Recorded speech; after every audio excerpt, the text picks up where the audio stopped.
रही हैं आप? खैर मैं ही उठा लेता हूँ। हेलो, हाँ कमांडर, मैं बोल रहा हूँ। हाँ बीजी यहीं है, लीजिए बात कीजिए। आखिर तुम चाहते क्या हो? अनवर को मैंने यहाँ रखा है ना, रब दे वास्ते मेरा पुत्र कहाँ पे, अब तो बता दो। बता देंगे, बता देंगे, इतनी जल्दी भी क्या है। और वैसे भी तुमने अभी तक तो हमारा काम शुरू ही नहीं किया। तुमने गुरदीप से बात नहीं की ना? कैसी माँ हो तुम। अरे हमारे पास तुम्हारा बेटा इतनी मुसीबतों के बीच में पड़ा हुआ है और तुम हो कि हमारे लिए इतना छोटा सा काम नहीं कर पा रहे। गुरदीप से बात क्यों नहीं की तुमने? मैं आज ही बात करूंगी गुरदीप से। एक बार मेरे पुत्र से मेरी बात करा दो। नहीं, पहले मामू जेल से बाहर आएंगे, मैं उससे बात करूंगा। उसके बाद तुम अपने बेटे से बात करने के बारे में सोचना, समझी तुम? हेलो, मेरी बात तो सुनो। क्यों बेकार में परेशान हो रही हूँ? जब कमांडर कह रहे हैं तो गुरदीप से बात क्यों नहीं कर लेती? छोटी सी तो बात है बीजी। खबरदार, खबरदार जो तुमने मुझे बीजी कहा तो तुम मुझे बीजी कहने के लायक हो ही नहीं। एक मजबूर माँ के जज्बात से खेल रहे हो, तुम्हें शर्म नहीं आती?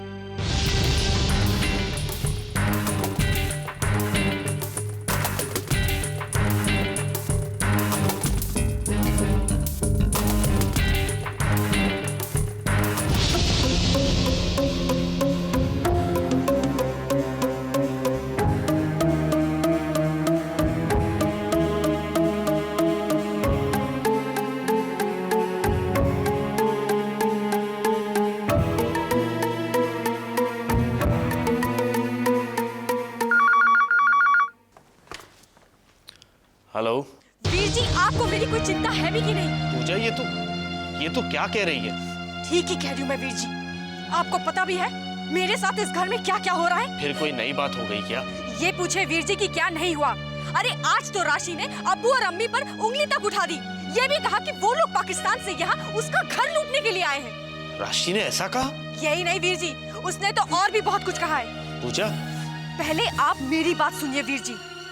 मैंने फैसला कर लिया है, अब राशि के साथ एक छत के नीचे मैं नहीं रह सकती और मैं इसके बारे में बाबूजी से बात करने वाली हूँ।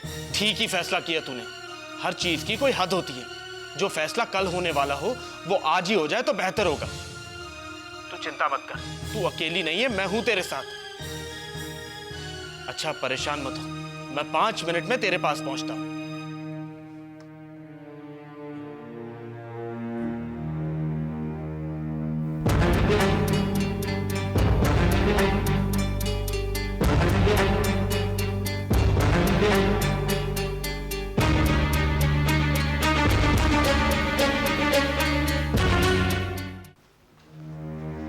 गुरदीप, कल सुन, कहाँ जा रहा है तू? पूजा के घर। पूजा के घर? क्यों भाई? क्योंकि पापा जी, अब मेरी बहन पूजा एक ही छत के नीचे उस बदतमीज औरत राशि के साथ नहीं रह सकती। अब इस बात का फैसला हो ही जाना चाहिए। अरे पूजा को तो दिमाग खराब हो गया।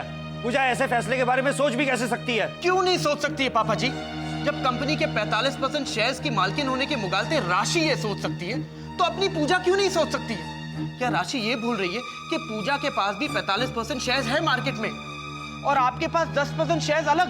अगर उन दोनों को मिला दिया जाए तो पूजा के पास राशि से कई ज्यादा शेयर्स होते हैं। मैं तो वहां ये देखने जा रहा हूं कि राशि किसके दम पे इतना उछलती है। ओए गुरदीप, गुरदीप! शेर शेर शेर, तेजी ये कैसी बातें करता है? पूजा और गुरदीप दोनों का दिमाग खराब हो गया है। पूजा और गुरदीप का दिमाग खराब नहीं हुआ है सरदार जी, ठीक हो गया है। पता नहीं आपका दिमाग कब ठीक होगा।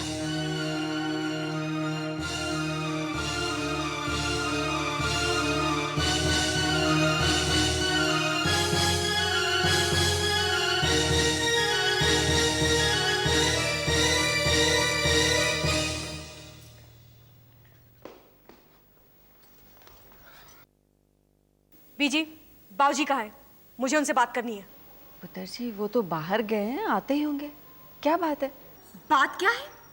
घर में इतनी सारी बातें हो रही हैं और आप पूछती हैं बात क्या है? आज इन बातों का फैसला होकर ही रहेगा। देख पुत्र, तेरे बाबूजी पहले ही घर के माहौल से और अब्बू के गिरफ्तारी की वजह से बहुत परेशान है। इन सब बात देखिए बीजी, मुझे आज बाबूजी से बात करनी ही होगी। आज बाबूजी को राशि या पूजा, हम दोनों में से किसी एक को चुनना होगा। ये क्या बात हुई पुत्र? बाबूजी, बात केवल इतनी सी है कि आपकी पूजा से सच्चाई बर्दाश्त नहीं हो रही है। और वो सच्चाई ये है कि अपने हमेशा अपने होते हैं और पराए पराए। अपनी करतूतों पे पर्दा डालने की कोशिश मत करो राशि। पहले तुमने मेरी मम्मी की इंसल्ट की, फिर अब्बू और अम्मी की, और आए दिन तुम मुझे तो बातें सुनाती ही रहती हो। लेकिन अब बहुत हो गया, हम दोनों एक छत के नीचे नहीं रह सकते। अच्छा, तो तुम घर छोड़ के क्यों नहीं चली जाती? राशि भाभी,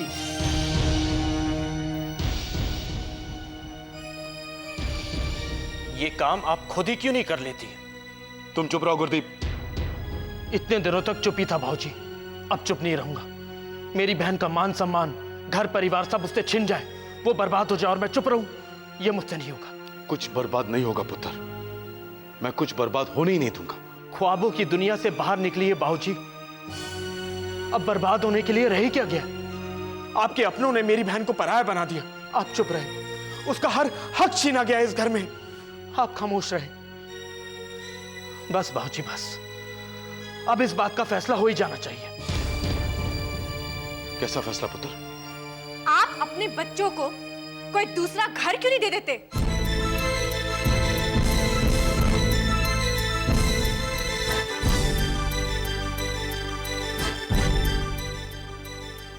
क्या कहा तुमने पुत्र? देखा बाबूजी, पूजा की असलियत। अब पूजा, तुम घुमा फिरा के बात क्यों कर रही हो? साफ साफ क्यों नहीं कहती कि तुम्हारी नजर इस मकान पर है और तुम इसे हड़पना चाहती हो? राशि भाभी, अपनी जुबान को लगाम दीजिए। आप अपनी सीमाएं लांघ रही हैं। बस बस करो बच्चों, सीमाएं तो तुम लोग लांघ रहे हो। गलत बाबूजी, हमने कभी अपनी सीमाएं नहीं लांघी। हमने हमेशा अपने बड़ों की इज्जत की है, वो इज्जत जो आपकी ये बहू भूल जाती है। इसको संभालिए, वरना वरना क्या कर लोगे तुम? वरना बर्बाद कर दूंगा मैं तुम सबको। मुझे कोई ऐसा वैसा नहीं समझना।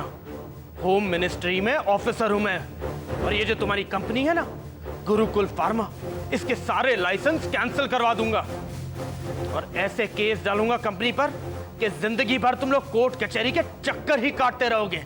ये जो शान और शौकत देख रही हो ना तुम, ये यूं बर्बाद कर दूंगा। ये कभी मत भूलना कि मेरी बहन पूजा घर और ऑफिस दोनों में बराबर की हिस्सेदार है, और अगर मुझसे उलझोगे ना तो तुम सब सड़क पे आ जाओगे।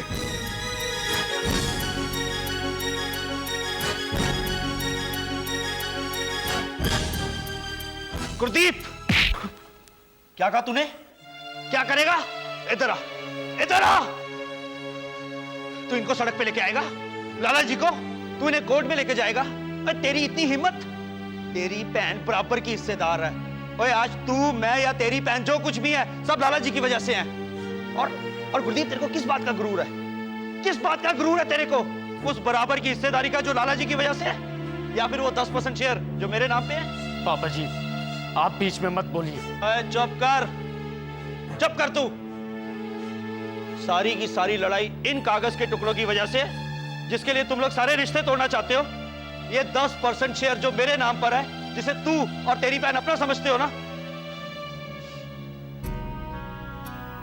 लाला जी, आपका छोटा भरा आपके सामने हाथ जोड़ के विनती करता है कि सारी लड़ाई और झगड़े की जड़ ये कागज जो आपने एक बार मुझे दिए थे, आप वापस ले लो लाला जी। आप ये कागज अपने पास रखो लाला जी, ये आप ही की है।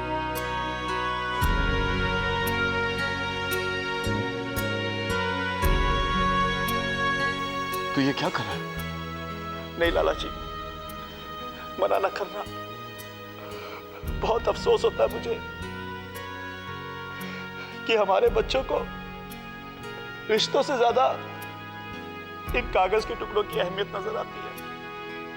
और लाला जी, आपसे एक विनती और है, इन बच्चों को कभी माफ नहीं करना।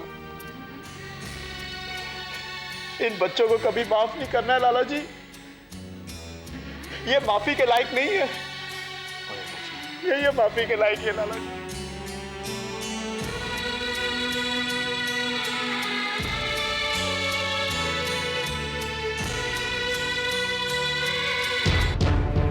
क्या राजेंद्र चाचा ने गुरदीप को थप्पड़ मार दिया? हाँ, ये बाप बेटे भी अच्छा ड्रामा कर लेते हैं। ये क्या कह रही हो तुम? भला उन्हें ये सब करने की क्या जरूरत थी? राशि तुम भी ना। जरूरत थी प्रकाश, अब मुझे बेकार में डांटने की कोई जरूरत नहीं है। ये मत भूलिए कि अगर आज आप इस घर में हैं तो सिर्फ मेरी वजह से, वरना इस शातिर लोगों ने तो आपको इस घर से बाहर निकालने का प्लान कर लिया होता और आपको पता भी नहीं चलता। राशि, बाप बेटे ने अपनी बात भी कह दी और सबकी नजरों में अच्छे भी बने रहे। भाई वाह, इसे कहते हैं पॉलिटिक्स ड्रामा।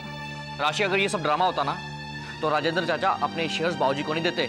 ऐसे पॉलिटिक्स और ऐसे ड्रामे मैंने बहुत देखे हैं और इनका जवाब देना भी मुझे अच्छी तरह आता है।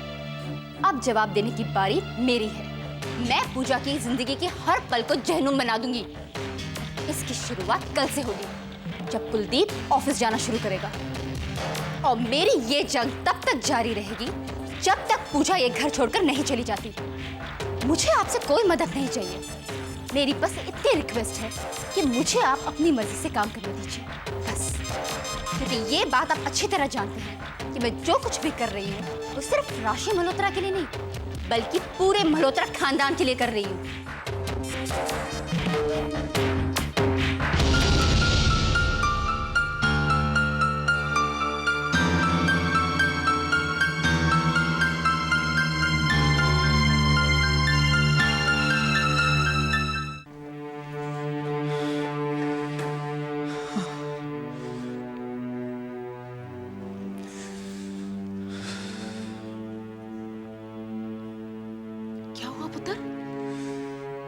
आज पापा जी ने सबके सामने मुझे थप्पड़ मारा है।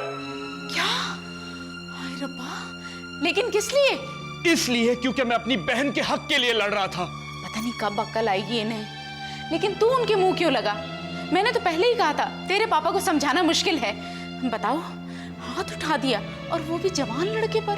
बस इतना ही नहीं मम्मी, कंपनी के 10% शेयर्स जो उनके नाम पे थे वो उन्होंने बाबूजी को दे दिए, जिन पे सिर्फ मेरा और पूजा का हक है।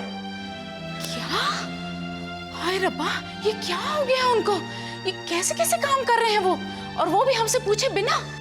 दुख इस बात का नहीं मम्मी कि पापा जी ने वो शेयर्स बाबूजी को दे दिए। दुख तो इस बात का है कि अब वो शेयर्स राशि के हाथ लग जाएंगे और हमारी पूजा राशि के सामने कमजोर पड़ जाएगी। अपने बच्चों के भविष्य के बारे में कभी सोचा है तेरे पापा ने? सोचना तो अब मुझे पड़ेगा मम्मी, सोचना ही क्या, करना पड़ेगा। जिस बात के लिए पापा जी ने सबके सामने मुझे थप्पड़ लगाया है ना, उस बात को सच करके दिखाऊंगा मैं। राशि को बहुत घमंड है ना अपने घर पर, अपने बिजनेस पर। देखना बहुत जल्द मैं उसका घमंड तोड़ दूंगा और उसका बिजनेस भी, उसका बिजनेस भी।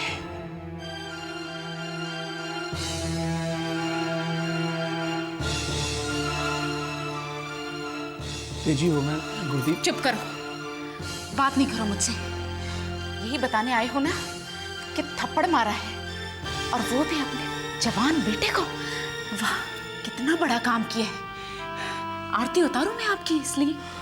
तेजी पता नहीं कैसे आज गुरदीप पे मेरा हाथ उठ गया, पर गुरदीप ने भी तो लाला जी से बदतमीजी की है। आज बहुत बड़ी गलती की है गुरदीप ने। कुछ गलत नहीं किया गुरदीप ने।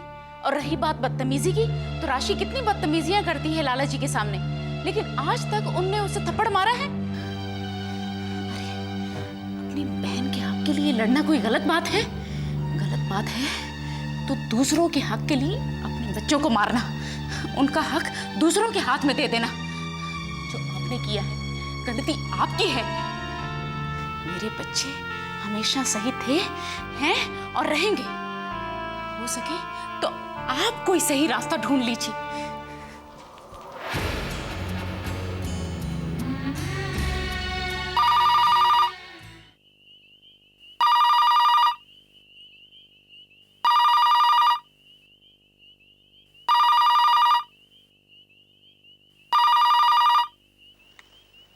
हेलो। मैं बोल रहा हूँ।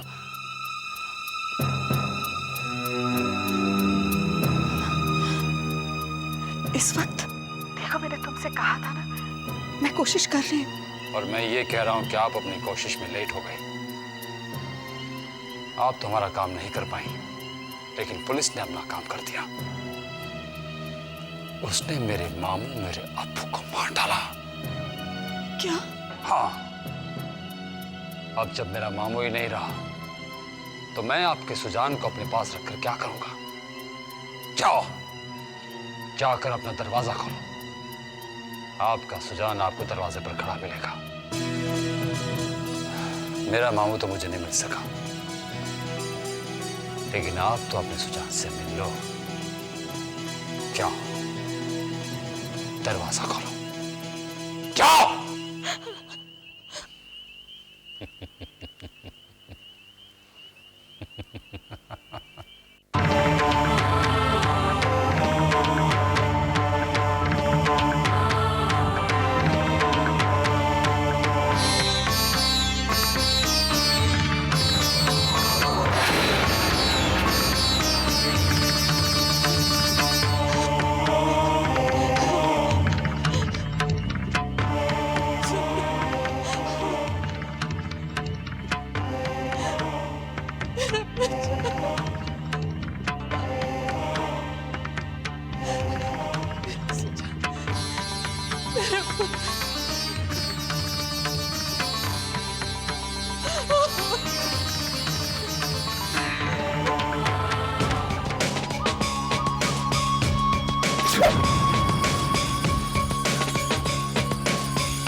जी, पुष्पा जी, होश में आइए।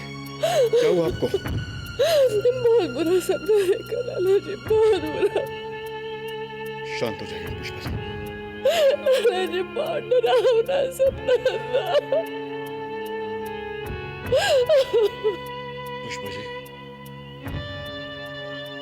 नींद के सपने हकीकत से ज्यादा डरावने तो नहीं होंगे। खुली आंखों के सपने जो हम देख रहे हैं, वो क्या कम डरावने हैं? पुष्पा जी, संभालिए अपने आप को, संभालिए। मैं आपके लिए पानी लेकर आता हूं। संभालिए अपने आप को पुष्पा जी। काश मैं आपको बता पाती लाला जी कि मेरा सपना क्या था, लेकिन मैं इस सपने को सच नहीं होने दूंगी। मैं कल ही गुरदीप से बात करूंगी। अपने सुजान के लिए मुझे गुरदीप से बात करनी ही होगी।